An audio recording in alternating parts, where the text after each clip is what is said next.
Assalamualaikum warahmatullahi wabarakatuh. Di sini saya perwakilan dari kelompok 10 yang beranggotakan Linda Wulandari, Nanda Bektistianingsih, dan Andi Ayu Febriani akan menyampaikan materi mengenai senyawa koordinasi. Apa saja kiranya pokok-pokok yang akan dibahas pada materi ini?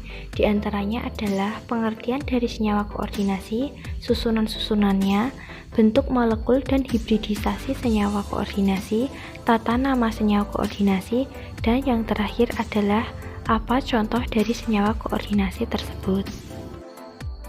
Apa yang dimaksud dengan senyawa koordinasi? Senyawa koordinasi merupakan senyawa yang mengandung satu atau lebih ion kompleks dengan sejumlah kecil molekul atau ion di seputar atom atau ion logam pusat. Bagaimana susunan-susunan dari senyawa koordinasi tersebut?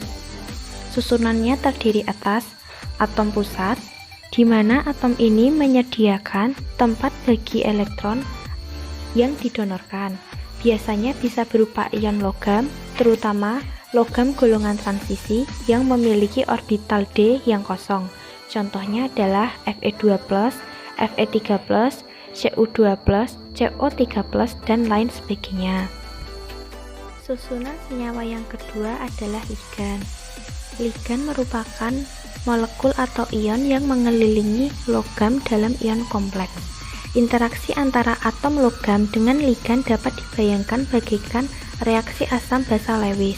Sebagaimana kita tahu bahwa basa Lewis merupakan zat yang mampu memberikan satu atau lebih pasangan elektron. Setiap ligan memiliki setidaknya satu pasang elektron valensi bebas.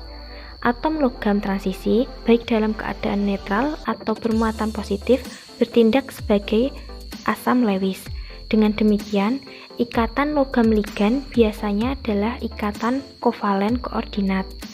Atom dalam suatu ligan yang terikat langsung dengan atom logam disebut sebagai atom donor. Contohnya, CuNH3 4 2+, atom donornya adalah nitrogen.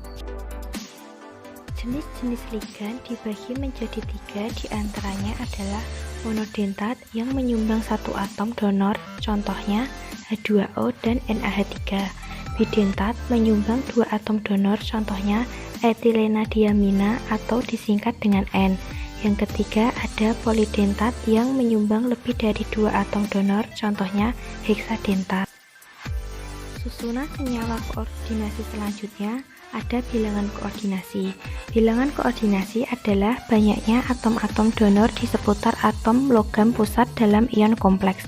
Contohnya, AgNH3 2 2+, bilangan koordinasinya adalah Ag2+ adalah 2.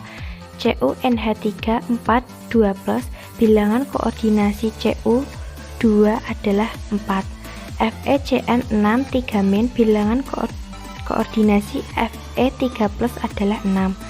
Bilangan koordinasi lazimnya adalah 4 dan 6. Namun, bilangan koordinasi 2 dan 5 juga telah diketahui.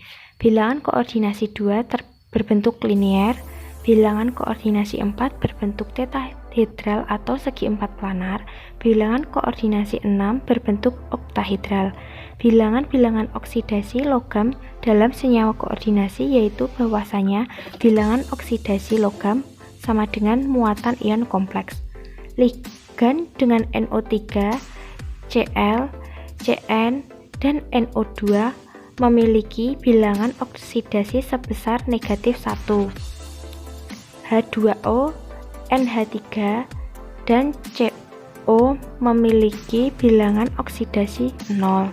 Sedangkan oksigen memiliki bilangan oksidasi negatif 2. Selanjutnya, di sini saya akan membahas tentang bentuk molekul dan hibridisasi.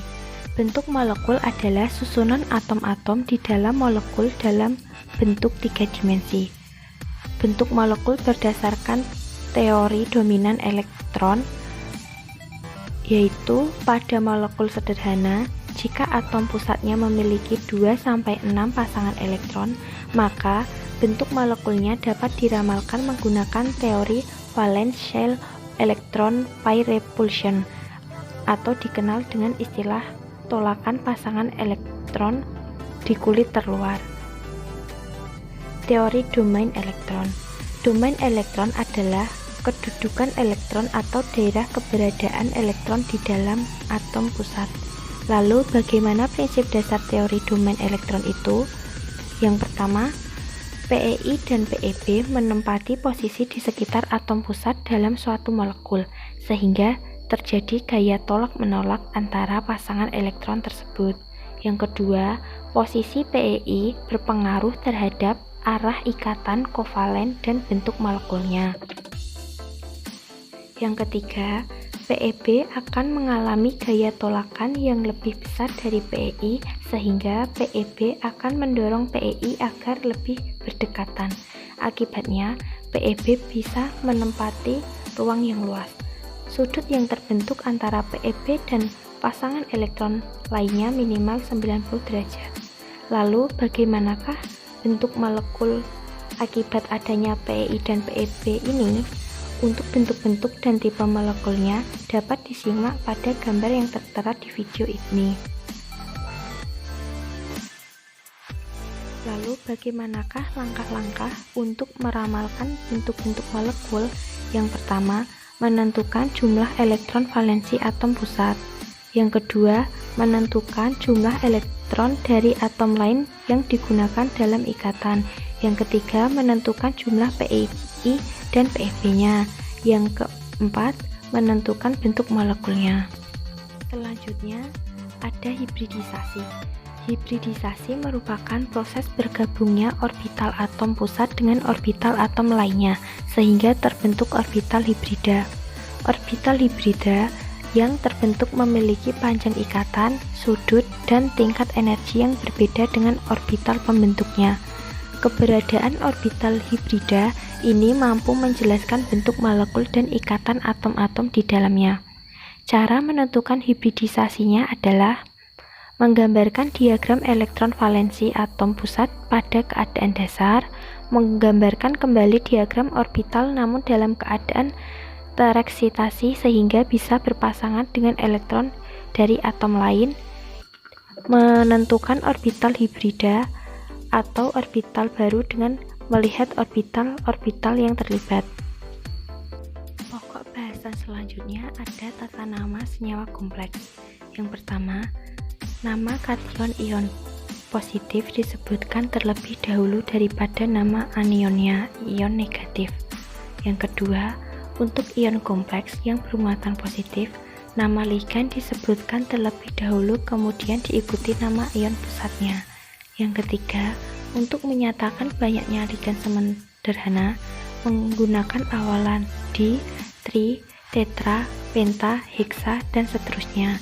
Yang keempat, untuk menyatakan banyaknya ligan yang kompleks, misal ligan organik, dipakai awalan bis, tris, tetrakis, pentakis, heksakis, dan seterusnya. Yang kelima, jika jumlah ligan lebih dari satu macam, penyebutannya sesuai urutan alfabetik. Yang keenam, nama ligan anion negatif diakhiri huruf O. Yang ketujuh, nama ion pusat selalu diikuti oleh tingkat oksidasi ion pusat tersebut. Jika ion kompleks berupa anion, nama atom pusat sesuai nama latinnya dan diberi akhiran -at. Tetapi, jika ion kompleks berupa kation atau netral, maka nama ion pusat sama dengan nama unsurnya. Yang kedelapan, awalan cis dan trans dipergunakan untuk menunjukkan adanya isomer geometri. Dan yang terakhir adalah contoh dari senyawa koordinasi, yaitu PT Cl2NH32, di mana pada gambar yang berwarna hijau merupakan platina sebagai atom pusat, merah sebagai klorida, oranye sebagai nitrogen, dan biru sebagai hidrogen. Senyawa tersebut memiliki hibridisasi DsP kuadrat sehingga bentuk geometrinya adalah segi empat planar, sedangkan nama dari senyawa tersebut adalah cis atau transdiamin diklora platina. Sekian penyampaian materi dari kelompok 10. Ada kurang dan lebihnya mohon maaf. Wassalamualaikum warahmatullahi wabarakatuh.